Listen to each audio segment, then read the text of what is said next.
सेमोनियो रश्मि सेमोनियो। टिकटकमा वकिल वकिलनी भएर रश्मि पनेरुको सपोर्टमा लागेर बोलेको थियौ त रनमतीहरू कहाँ गयो आज? दुःख भनेको यस्तो हुन्छ, सपोर्ट भनेको यो दाइलाई गर्नुपर्छ, न्याय दिनुपर्छ यो दाइलाई।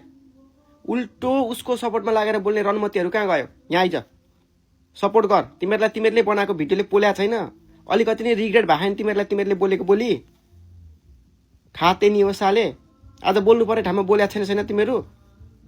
बोल, न्याय दे, सबले सान्त्वना दे, गर्न सकेको सपोर्ट गर। वकिल भएर मात्रै नहिन्, जसको कुरामा नि प्याच्च अलिकति बोलिदिने, बोलिसकिसकेपछि टुङ्गो लाएर बस्नुपर्छ।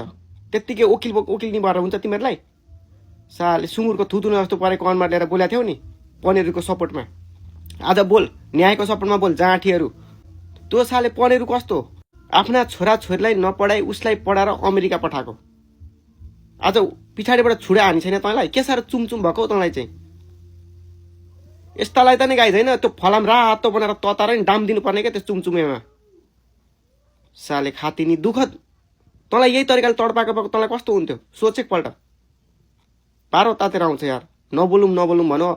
यो सुँगुरमुखे थुतुनेहरू चाहिँ कता गयो? वकिलनीहरू बोल त आज, यस्तो समस्यामा छ दाइ, बोल, आवाज उठाऊ, न्याय द्याऊ।